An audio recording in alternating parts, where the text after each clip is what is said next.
Bonjour,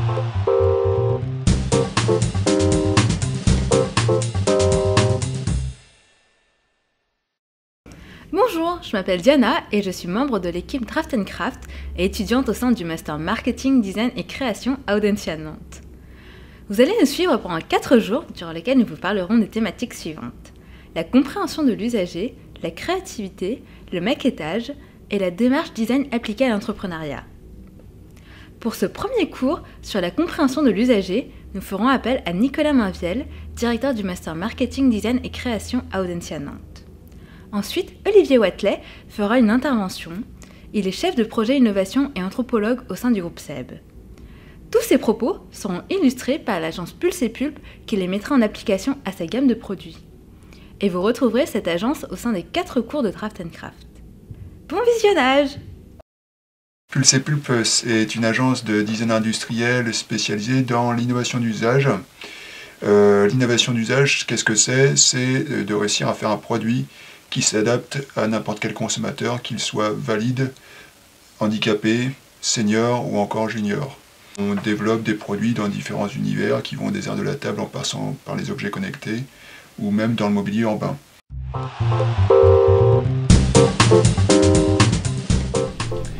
La question de l'empathie dans le design, elle est critique. Elle est critique pour 2 raisons.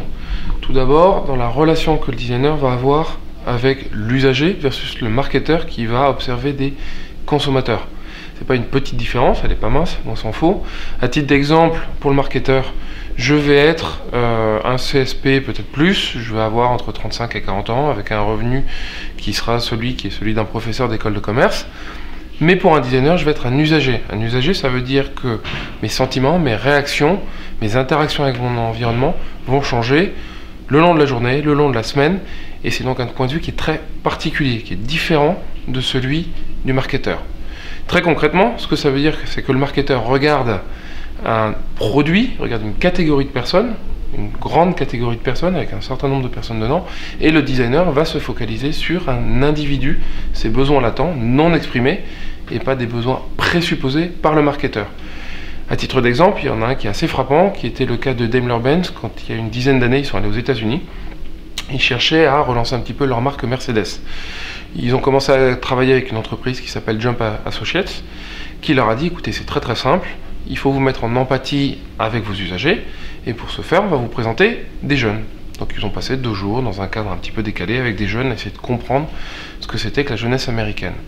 Au sortir des 2 jours, le représentant de Daimler dit qu'il est absolument ravi, qu'il a tout compris, qu'il comprend bien la problématique, que la notion de marque est moins importante, que la relation à la mobilité a évolué, et il est donc persuadé d'être en empathie avec ses usagers. Ce sur quoi le directeur de Jump Associates leur donne un bon cadeau et leur dit bah, écoutez, puisque vous êtes en empathie avec votre client, démontrez-le, avec vos usagers, pardon, démontrez-le, allez leur acheter un cadeau. Le résultat est plutôt drôle, puisqu'ils sont tous revenus avec des bons d'achat, cadeaux de type Fnac ou équivalent local. Donc on leur a donné de l'argent, ils ont passé 2 jours à être soi-disant en empathie avec leurs usagers, ils pensaient les avoir compris, et résultat des courses, c'était absolument pas le cas, c'était extrêmement superficiel. On passe donc en fait d'une analyse produit sur un produit qui évolue sur un marché, avec en face de ça des consommateurs. Sur le produit, je vais avoir des paniers d'attributs et je vais essayer de les mettre en relation avec une typologie de consommateurs donnés. Sauf que pour le designer, ça ne peut pas marcher parce que je vais présupposer des besoins sur mon consommateur, là où le designer va se plonger, s'immerger auprès de son usager, essayer d'être en empathie avec lui et de comprendre quels sont réellement les besoins qu'il a et essayer d'y répondre. Donc il y a une notion de présupposé qui n'existe pas chez le design.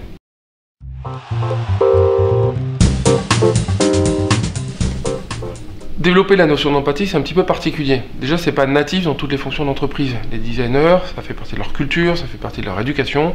En école de commerce, à titre d'exemple, c'est absolument pas le cas. On parle pas d'empathie. Encore une fois, on va parler de catégorie de personnes, de catégorie macro, et on va parler de masse de données à la place.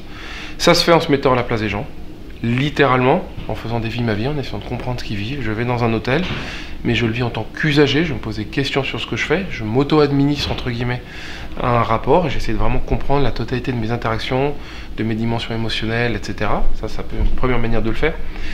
Ça se fait dans la vie de tous les jours, en essayant de quitter son iPhone, même si c'est une remarque un petit peu simpliste entre guillemets, et en regardant ce qui se passe à côté, dans le train, en essayant d'observer les gens, en essayant de comprendre. Et ça se fait en cassant ce qu'on appelle la paroi de verre, c'est-à-dire l'interprétation qu'on va faire des réactions de l'autre, et en essayant de se mettre littéralement à sa place. À ce titre, il y a un exemple qui est assez amusant de Philippe Stark quand il est arrivé chez Thomson.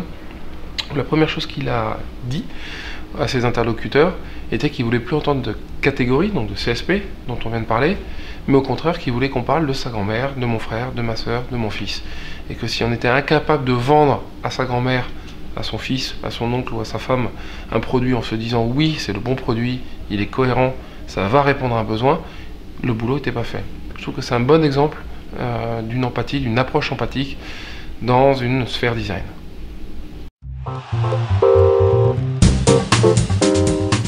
L'empathie, c'est savoir se mettre à la place de l'autre, mieux le comprendre et ainsi pouvoir mieux vendre des produits à une cible donnée. Regardons comment l'agence Pulse et Pulp l'implémente au quotidien. On vous propose donc de rentrer plus dans les détails du pichet. Alors effectivement, le pichet donc, fait partie, comme l'a dit Jonathan, d'une gamme que nous avons développée et qui est née d'une problématique commune. L'idée de base, en fait, c'était d'essayer de développer des produits d'art de la table qui soient ergonomiques et esthétiques et qui puissent être utilisables par tous, en incluant donc les personnes à mobilité réduite et bien évidemment également les valides. Le but étant de ne pas stigmatiser. Du coup, à partir de cette problématique, nous nous sommes donc rapprochés des univers de l'art de la table, des arts de la table, pardon. Et pour commencer notre projet, nous avons commencé par une première phase d'immersion et d'observation, donc globalement d'une mise en empathie avec les potentiels usagers de nos produits.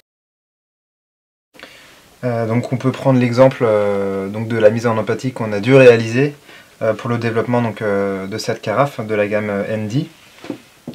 Pour notre mise en empathie, donc on a procédé de plusieurs manières. On s'est d'abord rapproché d'établissements professionnels, donc d'un grand groupe de maisons de retraite de Loire-Atlantique qui s'appelle le Noblage, donc qui nous a permis d'ouvrir ses portes, d'accéder à sa patientèle pour pouvoir les observer et recueillir leurs témoignages par rapport à ce produit et à son utilisation.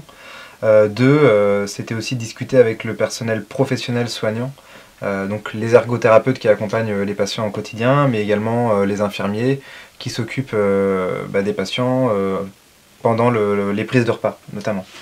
Donc ça c'est une chose, donc on a été auprès d'un établissement recueillir des témoignages et recueillir des observations. Et deuxième établissement, au sein d'une maison de retraite à La Gaule, on a pu compléter, on va dire, cette première étude et ces premières observations avec, on va dire, un fonctionnement qui est aussi différent et propre à chaque établissement pour compléter encore plus notre démarche. Donc ça, on l'a fait, donc cette immersion, comme je vous disais, avec des usagers qui sont réellement considérés, on va dire, comme étant à mobilité réduite. Donc ça, c'est une partie de notre réponse, mais notre réponse, là où c'est intéressant, c'est qu'on va aussi s'intéresser aux valides et voir quel levier on peut actionner pour améliorer ce produit. Donc c'est des choses aussi qu'on a observées chez tout un chacun pour essayer de proposer un produit qui soit ergonomique et esthétique pour tout le monde. Et dernière chose, la mise en empathie, elle se fait effectivement avec les usagers, mais on pourrait aussi dire qu'elle se fait également avec les partenaires industriels à un moment de notre étude, pour savoir ce qui est réalisable techniquement et de façon pragmatique. Nous avons vu que l'empathie est un élément important pour comprendre et appréhender les attentes des utilisateurs. Voyons maintenant comment on peut implémenter l'empathie dans une entreprise avec Olivier Wathelet, chef de projet innovation et anthropologue au sein du groupe SEB.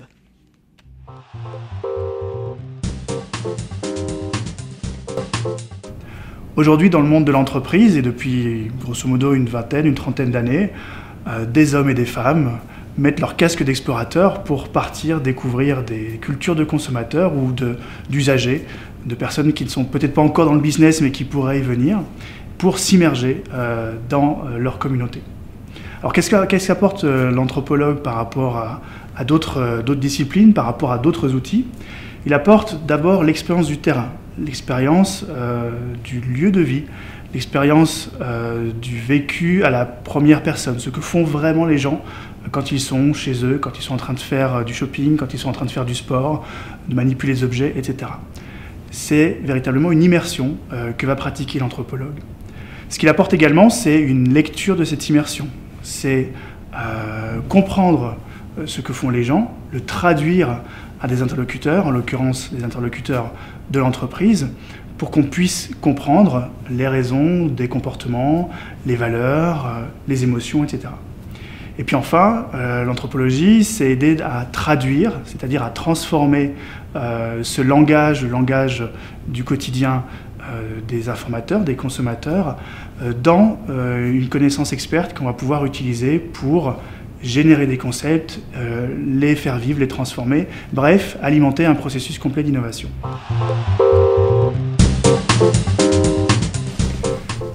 L'enjeu donc, c'est de rendre opérationnelle l'anthropologie au service de l'entreprise. Il y a en fait presque autant de méthodes que d'anthropologues qui ont développé leurs propres outils, leurs propres trucs et astuces pour faire du bon travail. Si on veut essayer de clarifier, je vous propose quelques termes de référence. Dans un premier temps, distinguer ethnographie d'anthropologie. L'ethnographie, c'est vraiment la pratique de terrain, c'est le moment de l'immersion, c'est lorsque vous allez vivre avec vos informateurs, avec vos consommateurs, et que vous allez commencer à observer, à interviewer, à collecter des objets, collecter des datas, des photographies, pour documenter leur comportement. L'anthropologie, c'est une posture un peu plus théorique, on prend un peu de recul, et donc concrètement dans le monde de l'entreprise, ça veut dire que l'on va commencer à collecter ce terrain dans différents lieux, sur différents marchés, et qu'on va mettre en comparaison tout ce qu'on a analysé, tout ce qu'on a produit, pour en déduire des recommandations qui soient transverses, ou au contraire, pour utiliser cette comparaison pour générer des bonnes idées d'un marché à l'autre. Donc l'ethnographie, c'est la pratique de terrain, ce qu'on va vous recommander de faire dans un premier temps. L'anthropologie, c'est la connaissance experte qu'on va injecter sur ce terrain pour essayer de l'analyser. Alors dans le champ de l'innovation, il y a un certain nombre de courants, de pratiques qui ont été théorisées, peut-être vous en avez entendu parler. Une des plus connues, c'est l'ethnomarketing. L'ethnomarketing, c'est grosso modo l'usage du terrain, de la rencontre avec l'informateur pour resegmenter son marché. Se dire finalement, quand on parle des cuisiniers aujourd'hui, qu'est-ce que l'on peut mettre derrière cette grosse catégorie de la cuisinière de moins de 50 ans? Eh bien, on va resegmenter sur base d'observations que l'on aura fait sur le terrain. Une autre approche, c'est le design ethnographique qui va consister à s'immerger, à immerger les équipes de concepteurs, de designers, leur faire vivre une expérience, être à la place de leurs usagers pour repenser la valeur ou pour comprendre les difficultés vécues par les consommateurs. C'est très lisible, par exemple, dans le champ du médical, où se mettre à la place d'un patient avec ses angoisses, ses incertitudes, permet de prendre conscience à quel point beaucoup d'aspects non médicaux vont avoir un impact sur le bien-être du patient, sur la réussite de son traitement. Enfin, un troisième domaine, qui est le design anthropologie, eh bien, essayer de prendre un peu de la hauteur et, en plus d'une immersion, en plus de produire une connaissance de terrain, l'anthropologue va accompagner le processus tout au long de l'étude pour faire des allers-retours permanents avec les consommateurs, voire pour impliquer des consommateurs, des usagers dans le processus d'innovation, les faire venir et les aider à expliciter, à traduire leur compréhension du projet et à faire vraiment qu'il y ait une équipe projet qui implique à la fois les ingénieurs, les designers, le marketing et les usagers.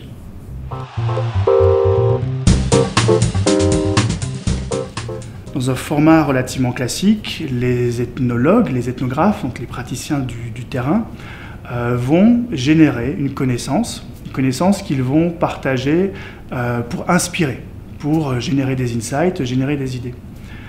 Dans une perspective un peu plus design thinking, les anthropologues vont non seulement aider à générer des concepts, mais vont également accompagner l'équipe projet tout au long du processus de création de concepts, de divergence et de convergence dans des prototypes. Pour cela, il s'agira non seulement de rencontrer des consommateurs, de leur poser des questions, de les observer, mais aussi de leur mettre à manipuler des concepts sous forme de maquettes, sous forme de prototypes, sous forme de films, sous forme d'expériences, de théâtre, de formes les plus diverses qui soient, pour leur faire vivre une expérience et analyser, expertiser dans quelle mesure cette expérience elle a de la valeur et donc dans quelle mesure le concept a de la valeur pour l'utilisateur. Pour achever de vous convaincre de l'intérêt de l'anthropologie dans l'entreprise pour l'innovation, je voudrais évoquer rapidement 2 petits exemples qui vous montrent dans quelle mesure cette connaissance de terrain va apporter une valeur à un projet. Premier exemple, l'exemple de Yoplait, qui aux États-Unis cherchait à renouveler son offre de produits lactés avec une focale plutôt sur le petit déjeuner. Ils avaient beaucoup de difficultés à faire manger des produits lactés sous forme de yaourt ou autre, leur gamme traditionnelle. Et donc ils ont envoyé des ethnographes vivre ces moments d'intimité du matin et essayer de comprendre les dynamiques, la difficulté qu'avaient les mères de famille à contrôler l'alimentation de leur enfant, à s'assurer qu'ils mangeaient d'une bonne façon nutritionnelle, parce que les repas étaient très désynchronisés, les gens venaient à table, partaient, etc. Et les ethnographes se sont rendus compte qu'un aliment qui était très, très aimé des mamans, c'était la banane. Alors, c'était pas uniquement parce que la banane, c'était un produit qui avait un goût agréable, mais c'était aussi et surtout parce que la banane avait d'autres avantages. C'était un aliment qui était portable, et donc on pouvait le donner aux enfants et manger sur le trajet à l'école, ce qui est un moment de consommation important. C'était un produit, en quelque sorte, dont on pouvait contrôler qu'il avait été consommé, puisqu'on revenait avec la peau de banane, ce qui était la preuve qu'il avait bien été mangé. Et puis, c'était quelque chose que les enfants appréciaient pour le goût et pour le côté ludique d'ouvrir la banane et de la manger. Et ça a donc donné à Yoplait l'idée de développer une gamme de produits qui était plus présentée sous forme de pot, mais sous forme de tube, avec une consistance plus épaisse, de sorte à ce que l'on puisse le consommer en effeuillant, en quelque sorte, le récipient, et donc le consommer sur le chemin de l'école. Et ce produit a eu un beau succès aux États-Unis. L'autre chose qui est très important de comprendre et de valoriser, c'est que cette immersion de terrain, elle sert aussi à arrêter les mauvais projets. Alors, la valeur d'arrêter très tôt un mauvais projet, c'est que ça permet aux équipes de se refocaliser sur les innovations les plus importantes ou de réorienter un projet.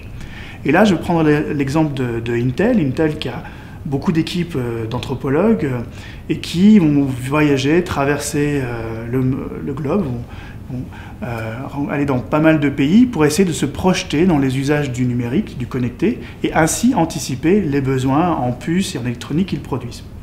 Dans le cadre de leur partenariat avec un grand groupe automobile, ils se sont interrogés sur la place du connecté. Et leur stratégie initiale consistait à imaginer des interfaces très riches dans les automobiles, de manière à produire des écrans, du son, de la connectique, etc., etc. Simplement, en se rendant sur place, en arrêtant des automobilistes, en leur demandant « est-ce que vous pourriez nous montrer ce que vous avez dans votre voiture ?» et en observant ces objets qui étaient déjà présents dans la voiture, ils se sont rendus compte que les objets connectés, la connectique, l'intelligence numérique étaient déjà extrêmement présentes à travers grand nombre d'outils, grand nombre de petits appareils, et que donc arriver avec une proposition d'écran supplémentaire était redondant et qu'il n'y avait pas de plus-value pour le consommateur. Ils ont donc réorienté leur programme vers une notion de coordination, de synchronisation de tout cet équipement électronique que possédaient déjà les gens, qui se faisait dans la voiture, mais qui n'était pas redondant avec l'offre que possédaient déjà les consommateurs.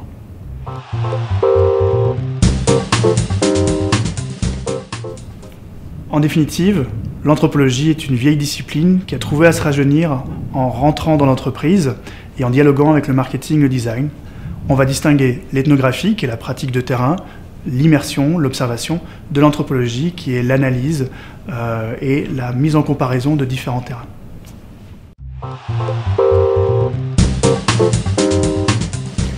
Alors concrètement, sur le terrain, comment s'y prendre ? Dans le monde idéal, on travaille avec un anthropologue qui va s'immerger au sein d'une communauté, d'un groupe d'individus, que cette communauté soit une communauté bien définie, qu'on puisse bien identifier comme un ensemble de collègues par exemple, ou bien qui relève du réseau. Donc le premier enjeu, c'est de recruter les bons informateurs. Et déjà à cette étape, il se joue beaucoup de choses. On a classiquement l'envie d'aller rechercher des consommateurs très proches des personnes à qui on s'adresse classiquement, qui constituent aujourd'hui notre marché. Or, l'intérêt de ces démarches exploratoires, c'est précisément d'aller chercher des consommateurs ou des non-consommateurs qui se situent aux marges de nos marchés habituels, parce que précisément, c'est auprès de ces personnes que l'on va identifier soit des difficultés dans leur quotidien, dans l'usage des produits que n'ont pas les autres, soit des opportunités, des intentions marginales, mais qui demain pourraient devenir extrêmement intéressantes pour l'ensemble des personnes.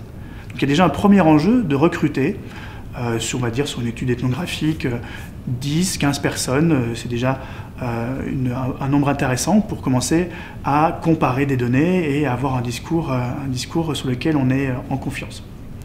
La deuxième chose, c'est d'organiser une rencontre. À nouveau, quand on est très ambitieux, qu'on veut penser de manière stratégique, on va travailler dans le temps long, on va suivre des mêmes personnes à plusieurs reprises et voir, en se familiarisant avec elles, en créant de l'empathie, en devenant proche, on va faire émerger des choses qui sont très cachées, très tacites. Mais même sans mettre autant de moyens, parce qu'au quotidien des projets, on n'a pas toujours le temps de faire ça, on peut, lors d'une rencontre, produire de la donnée concrète de terrain auprès de ces personnes. Il y a différents types de données qu'on peut produire et elles vont dépendre de ce que l'on veut observer.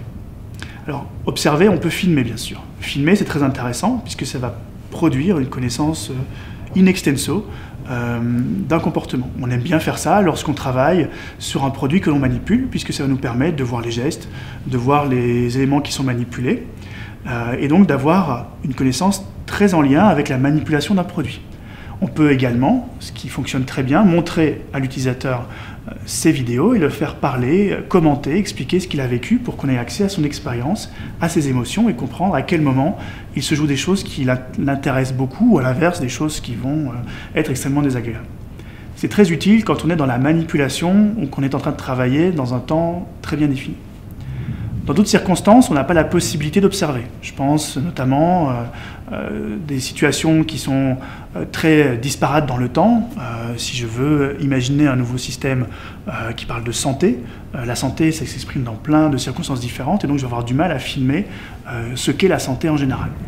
Et donc dans ces circonstances, je vais plutôt privilégier des entretiens, par exemple, où je vais interroger les personnes de manière ouverte sur qu'est-ce que signifie la santé, qu'est-ce que cette notion recouvre, à quel moment est-ce que la santé fait sens pour lui. Et pour que ces entretiens soient les plus réalistes possibles, je vais éventuellement demander à la personne de me montrer des objets qui sont en lien avec la santé, voire elle-même faire des photographies, filmer des petits morceaux qui vont être autant de matière que je vais utiliser pour alimenter mon entretien. Troisième type de technique, c'est de s'intéresser presque exclusivement aux objets. On a montré dans des études que les objets, lorsqu'on le donne aux personnes, eh bien, les personnes les transforment, se les approprient et deviennent vraiment des parties de leur quotidien. Une étude très connue, très intéressante, montre comment des personnes qui ont reçu des logements tous similaires, au fur et à mesure des années, ont commencé à transformer le mobilier, transformer la décoration, et lorsqu'on les a visités 3 mois, 6 mois, 1 an, 2 ans plus tard, on a vu des intérieurs très différents. Et donc en prenant ces objets, on peut faire parler les gens sur ce qu'ils apprécient, sur ce qu'ils trouvent important, et avoir une connaissance à la fois de leurs valeurs, à la fois de leurs pratiques, à la fois de leurs émotions autour de leur environnement.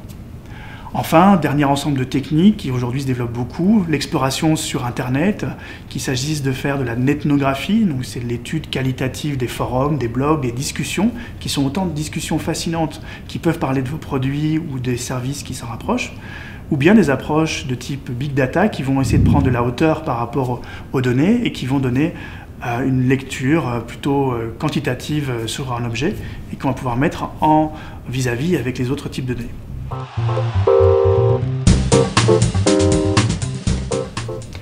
Je vous ai proposé 4 techniques de terrain parmi les plus classiques mais aussi les plus faciles à s'approprier. La vidéo pour filmer des pratiques et analyser le détail des interactions avec un produit et un service. L'entretien, pour faire émerger les représentations, les normes, les valeurs. L'analyse des objets, pour faire dire aux informateurs leurs projections, leurs souhaits pour demain. Et enfin, l'analyse des contenus Internet, pour identifier les pratiques les plus intimes du quotidien qui y sont exprimées, ou, à contrario, les grands enjeux sociétaux qui s'y expriment et qu'on va analyser à travers le Big Data.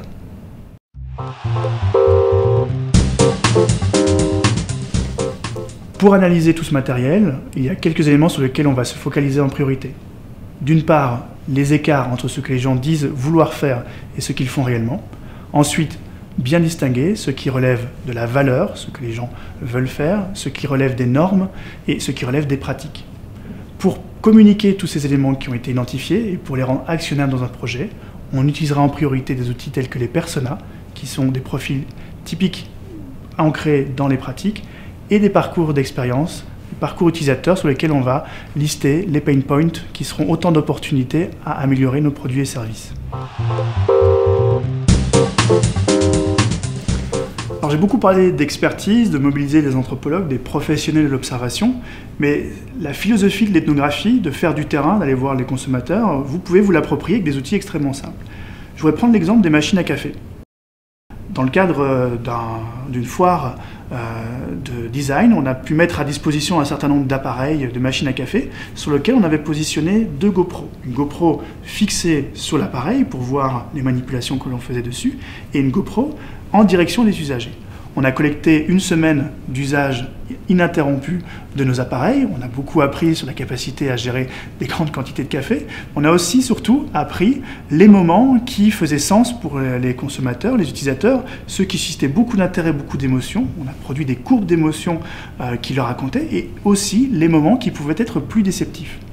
Ces éléments sont extrêmement intéressants et concrets. Ils nous permettaient de voir, par exemple, que dans certaines phases de la préparation du café, nous ne communiquions pas correctement ce qui était en train de se passer dans la machine. Et donc on avait mis beaucoup d'énergie à faire une machine qui faisait un bon café, qui transformait les grains efficacement, mais on ne racontait plus rien d'intéressant sur l'écran et les gens étaient soit déçus, mais souvent, et de manière encore plus inquiétante pour nous, perdus dans l'usage. Et donc on a revu l'interaction du produit à ce moment-là.